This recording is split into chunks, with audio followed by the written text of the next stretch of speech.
Hello, Clan fans. Welcome back. We are about to talk about episode 5, which premiered last night. And wow, I will say that was quite the episode where Mr. Cunningham definitely took a turn into that villain era. Yes, he definitely went full villain in this episode, and I am definitely going to explore some interesting topics on this man. William also receives quite the surprise of a lifetime at the end of the episode, where he learns his cousin Ben is in fact alive, just as he had suspected. So let us get into episode 5, titled Send for the Devil. The episode begins with Jamie and Claire sitting by the bees and talking about Buck. They are slightly debating about whether to tell Buck about what happened to his parents, because Jamie and Claire killed his father, and then Claire killed his mother, so that's not really something they want to bring up with him. So they decide not to tell him. I do wonder if this is eventually going to come back to them. I don't know if they're actually going to tell him or if he's going to find out somehow. But that will definitely be an awkward conversation if that does happen. While they're talking, Buck is actually playing with the kids, and then he happens to hear a twig snap. He sends the kids off, and he finds out that Aaron Whitaker is over by the tree line there. And Aaron has actually come to talk to Jamie because he has overheard a conversation that involves Cunningham coming for Jamie. Jamie brings him into the house, and Aaron tells him all that he had heard. And basically, Cunningham wants to take Jamie in to his commanding officer, Ferguson. And Ferguson basically wants to hang Jamie because he is considered a traitor to the crown. Basically, Cunningham wants to take over Fraser's Ridge as well, and unfortunately that is a possibility with the tenants because their loyalty seems to still lie with the crown. Aaron is thanked for giving this message and he leaves, so Jamie is trying to decide what to do about the situation, and he and Claire and Buck are talking it over, and Jamie realizes there is a way to do this, especially because he knows for a fact Cunningham most likely will not attack the house, especially after hearing about Richard Brown. Jamie realizes he is doomed if he goes to the lodge meeting because weapons are not allowed there, so he will be empty-handed. It's pointed out that Cunningham will be as well, but still, the second that they leave, there is a good chance that they will attack Jamie and overpower him. So Jamie comes up with a plan, and we see it put in place. Lizzie goes to hide a little something in a log near the church, and then he sends off Josiah with a note, and the plan is basically to try to get his militia over there.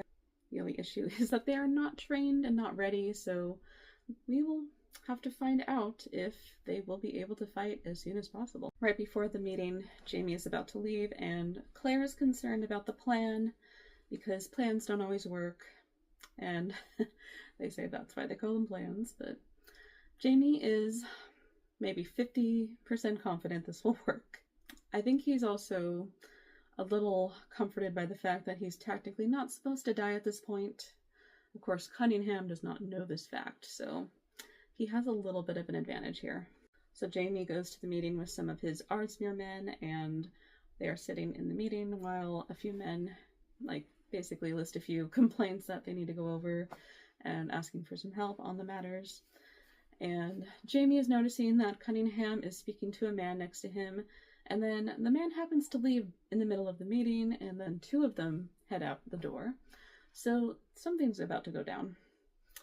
So Jamie is about to close the meeting. However, Cunningham basically interrupts, and he starts talking about loyalty. While he is talking about how his son was loyal to his army and to the crown, to his family, Jamie interrupts, and he basically shuts it down.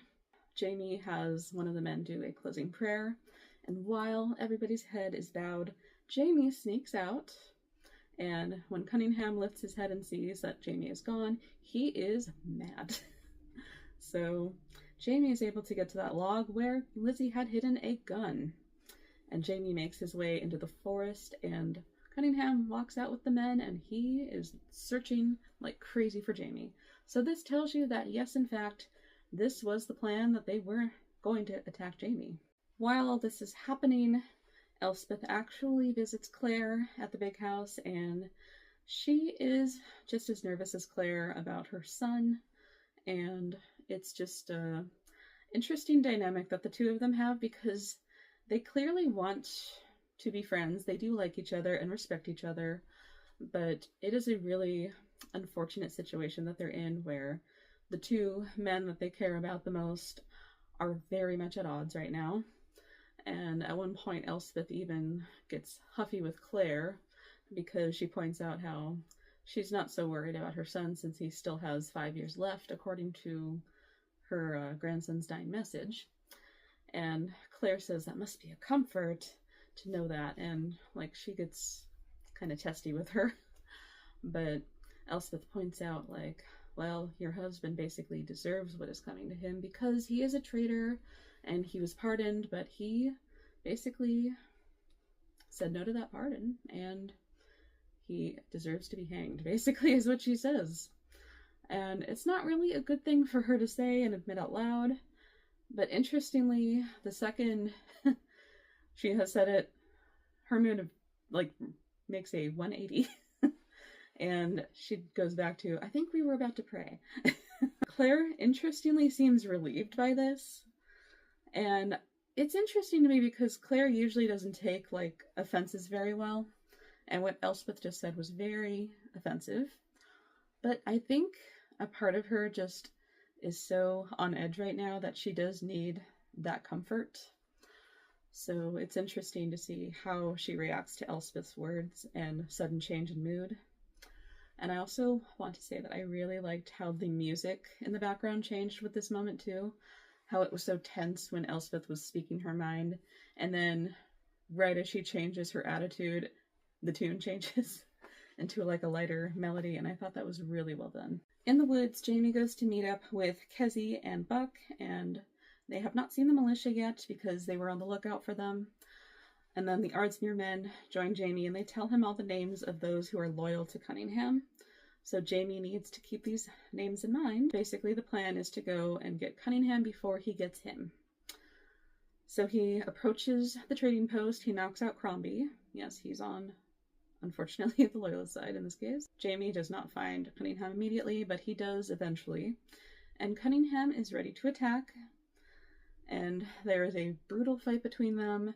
And at that point, Cunningham is ready to take Jamie to Ferguson, alive or dead. But amazingly, all of a sudden we hear a gunshot. We think at first he has shot Jamie, but no.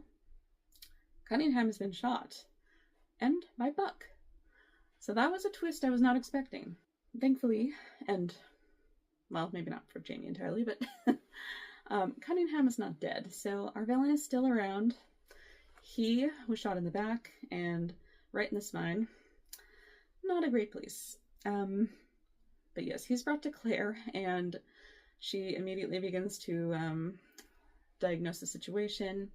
So she figures out where the bullet is, and she realizes that Cunningham is basically paralyzed at this point. It's a possibility, since the bullet didn't go through, that he might heal from this and he will be able to walk again. And she does tell this to Elspeth as well. Jamie did get a slight wound as well, just a little stab wound to the chest, thankfully nothing too serious, and she's able to tend to his wound later. Jamie gives her the names of the men, basically telling her who not to trust on the ridge. And while they are talking, there actually are a few men spotted riding up to the ridge, and they quickly get into place. Everybody goes to their battle station just in case it is Cunningham's militia. And it just so happens to be Josiah returning. So he was fine. We didn't know where he was. He was kind of MIA after he went to go deliver the note, which was a little concerning. But he's fine. And he arrives with the men of Jamie's militia. And among these men, guess what? Cleveland. So he seems to be interested in joining this militia, even though Jamie wasn't particularly fond of the idea of asking Cleveland to join. But Cleveland is interested, and he invites himself in for whiskey, as he does. And I love Claire's closing line because she doesn't like him, which, yeah. She says, "Send for the devil will come." And that's the end of that. It was interesting in this episode how Cunningham is, I want to call him a hypocrite in a way, because he claims he wants the war to be done. I know that part of it is true. He wanted things to be different. He did want Jaime to join him, and he didn't want to turn him in. But honestly, I think a part of him was happy to do it because he knows that Jaime is technically a traitor to the crown, and he has been trained and taught not to allow any of that. It's a confliction for him in a way, but it's also, he could not go along with this if he really truly wants the war to be done. You know, it's a tough place, but it'll be interesting to see how he is after his injury while he's healing. I don't know if he's going to continue to be a villain or if they are actually going to manage to change his mind, but we will have to see.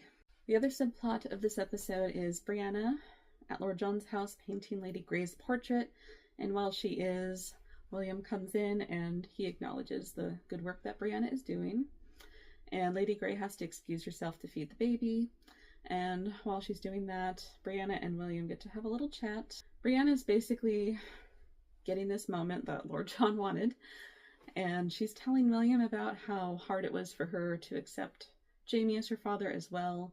She tells him her history with it and how she had a father before, and then after he died, it just made it more difficult to accept Jaime as her father. But she does regret some of how, like, she responded to it, especially things that she said to Claire. And I thought that was interesting when she mentioned how she said Claire should have died instead of her father. And I remember that line, like, being really harsh in season 2. But I love that Brianna kind of scoffs at it, like thinking maybe about this for the first time again and realizing, I can't believe I said that. And I thought that really showed her growth, because I'll be honest, I didn't love season 2 Brianna, even though she was in one episode.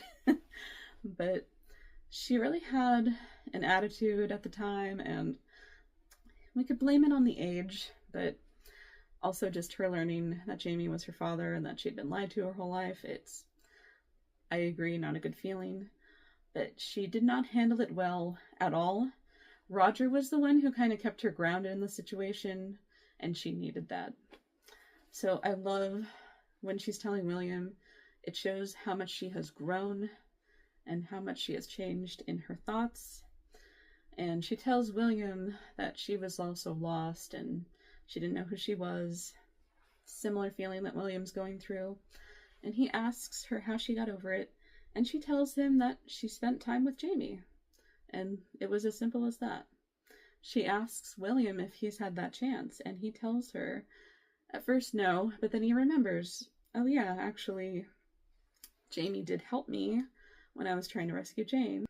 It's kind of a nice moment because William almost has that moment of, actually, I do realize that Jaime did help me in a situation where I was desperate, and that was a really amazing thing for him to do, especially with the feelings that he had for him at that point. So I like that he has that revelation in the moment.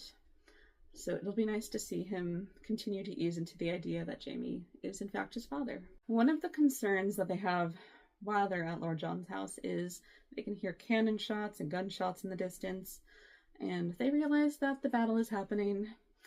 And Brianna is just absolutely nerve-wracked at this point because she doesn't know what's going on with Roger, and she's scared as heck.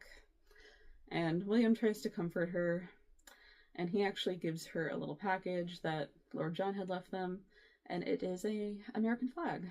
He tells her the instructions are that if the rebels break through and make it to the house, then they are to hang that flag in the window so they know that she is on their side. And I love that Lord John, like, he's not in this episode, but even when he's not in the episode, you know how much he cares about everybody, and that just really speaks so much about his character. And I love that he was so considerate about Brianna. Like, he might not agree that she's on the rebel side, but he still cares about her safety and well-being. And that's what's really beautiful about the scene, not just between her and William, but Lord John as well. She's also admitted to William that Roger is at the Continental Camp. She doesn't tell him why, she just tells him that he's a minister and he's there ministering. So that's the excuse at this point. And in all honesty, that's what he's doing. So we actually do see Roger, and as we know in the last episode, he was asked to fight that or he could wait it out, but he chose to fight. So he is training and getting ready, and he's writing a letter to Brianna just in case he doesn't make it. And he's telling her that he basically feels like he's meant to be there. He doesn't know why, but he just has this feeling. And then after he writes the letter, I love, he looks up to God and he tells him, please let him survive this. And if not, he'll be hearing from his wife. I just love that moment. So yes, he gets ready to fight, and he meets this young drummer boy named Christophe. He is French, and he is very nervous about going off into battle. And Roger tries to comfort him. He shows him, like, look, I'm scared too, but we can do this. God is on our side. So he's able to convince him to go out into the battlefield. So while the battle is happening, men are falling here and there, and Roger happens to spot one, and he goes over to him. He is very badly wounded, and can I say, cinematographers, I didn't love the gut shots over and over again. I'm sorry, but no. I get it once. Okay. But not more than once. Just kidding, I appreciate you guys. You do an amazing job. While the man is dying, he asks Roger to tell Mary that he loves her, and Roger promises he'll give the message. He also comforts him and tells him that he is not alone, and he is able to bring the man peace as he dies. And it's really a sad, hard scene because Roger wants to save him, you can tell, but he can see by the injury that that's not going to happen. So the best thing that he can do is give him comfort while he is basically getting ready to go back into battle. He spots Christophe, and he notices he is unconscious laying against a tree. He goes to rescue him, and he takes him to the medic tent. I was honestly nervous that they were not going to take care of him because he is a young black boy, and they had very bad racism back then, as we know. Like Aaron Whitaker and his family, they were afraid of being caught and captured. I was so relieved, very relieved, when Denzel showed up. He's actually a medic in this camp, and it was just wonderful to see him just immediately take action to diagnose what the situation was. So Christophe was shot in the neck. Thankfully, it missed any major arteries, so he wasn't bleeding to death, and he was able to tend to the wound. And while Roger is waiting by, he tells Christophe, like, everything's gonna be okay, you'll be fine. So Roger realizes how bad the situation is for the army. He goes back out to fight. However, while he's going to go rescue another man, a loud explosion hits cannon right in front of Roger, and he is blown back. And this was an interesting scene because Roger has like a moment of flashback to when he is falling back as a child. And then we didn't see anything else from this. So I don't know if we're going to bring this up again in the season. But yeah, I don't know. I just thought that was interesting. It could have been a PTSD thing just for PTSD's sake. I don't know. I know we were going to kind of explore it. We did in last season when he rescued his father, and then his father went back to their time, and he was with Roger in the subway. So when the bombings of London were happening. But I'm not quite sure what this scene was trying to tell us about that. But I'm gonna, for now, just chalk it up to PTSD, like he's reliving that moment. It will be interesting to see if we do explore his past a little more before the season is over. Back at Lord John's house, Brianna is just worried sick about Roger at this point, and even though the battle has ended, she feels like she should have heard word from him at some point. So she's determined to go to the Continental Camp in the morning, and William agrees to accompany her. And I loved that William, like, really didn't argue too much about it. He just agreed to go with her. And I loved that because he's being a true brother in this moment. And, I mean, anybody could have done it, but between them, it's a nice sibling moment. And William goes to talk to Amaranthus, and we don't see her too much in this episode. And I honestly thought he was going to go tell her that he was leaving for a moment, but it ends up being that he tells her that he has feelings for her and he would like to marry her. Of course, she is ready to make babies with him, whether or not they're married. And I kind of loved that interaction between them. She's very eager, we'll say that. Which, at the time, wasn't conventional, as they would say. But I just like their dynamic in this episode. And so once he agrees to marry her and go through with it, they basically celebrate in making baby number 1. And I don't know how that's going to be affected by the big twist at the end there.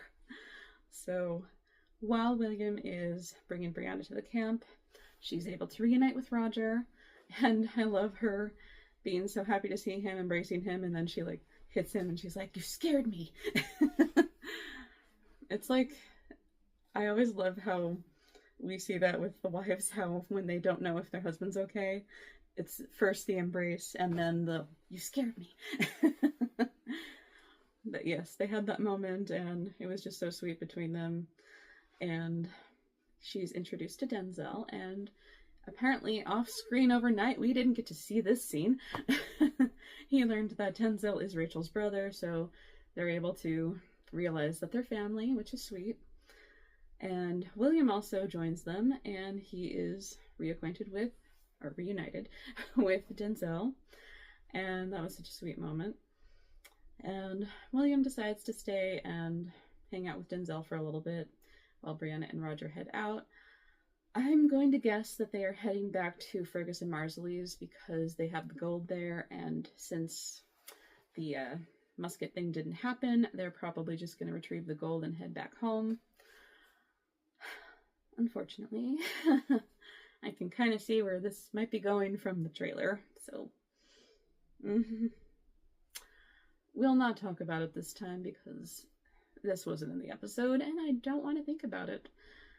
Probably have to worry about it in the next episode or two, but for now, it's non-existent. But yes, William stays. Denzel goes to drop off a list of soldiers who were either tended to or dead. Can't remember. And the commanding officer emerges from the tent with Denzel, and guess who it is?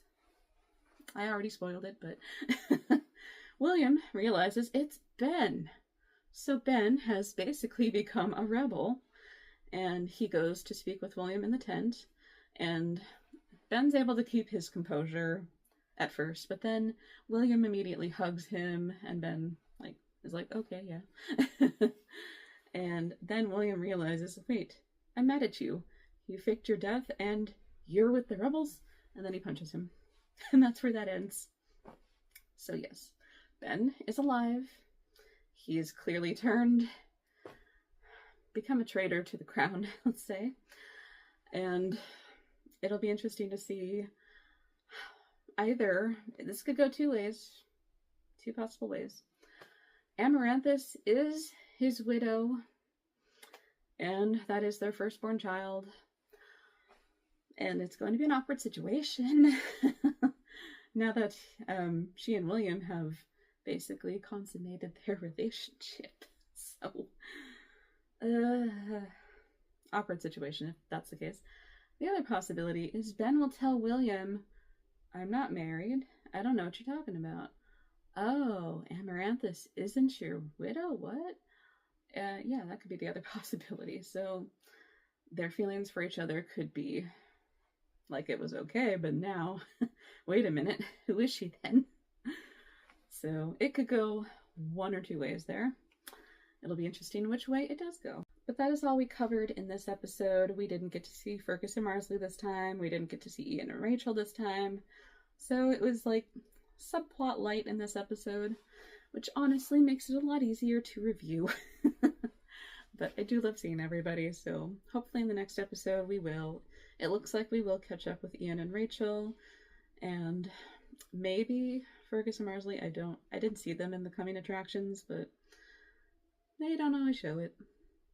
But yes, next episode looks interesting, where Jamie is going to be dealing with the tenants who are loyal to Cunningham, and it comes into consideration of, oh, what about their families? We can't just kick them off the ridge.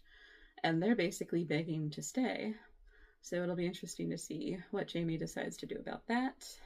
We'll also see what happens with Cunningham. I'm interested to see if he does a 180 back to a good guy.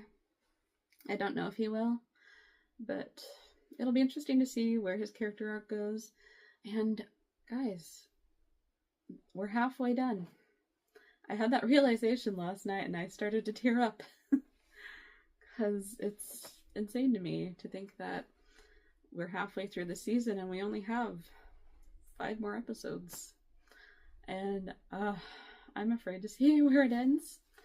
It can end in many possible ways because, again, they're kind of going away from the books with the ending of the show. So it's hard to say what's going to happen, and I'm emotionally not prepared for it. Unless it's not as bad as we're imagining, but yeah, I don't know. But yes, halfway there, halfway to go. I'm never going to be ready. Let's admit that. I'm sure many of you aren't either. But we're getting there, and we'll get there. But I will say I am enjoying the season very much so far, and I appreciate them focusing on Claire and Jamie being at their home in Fraser's Ridge, and just the alliances that they have, all the family that they have gained over time, and seeing all of that together this season has been wonderful. And I think that is a great way to end the show. But yes, tell me what you all thought of episode 5. There were definitely some moments I loved. William and Brianna getting to bond a little more. Also, I realized William's first time meeting Roger, too. They kind of underplayed that somewhat. Because he was more interested in, oh yeah, Denzel's here. But yeah, I loved that. And Claire and Jamie just going strong. And it was interesting to see Elspeth's dynamic with Claire and Cunningham's dynamic with Jamie. And it'll be interesting to see how those two characters balance out in the next episode. But yes, it was a great episode. Tell me what you thought. What do you think is going to happen in the next episode? And happy Easter. Can't believe it's already April. That's weird. Yes, I hope you all have a wonderful holiday, and I will see you next week for episode 6. All right, have a good day, everyone. Bye.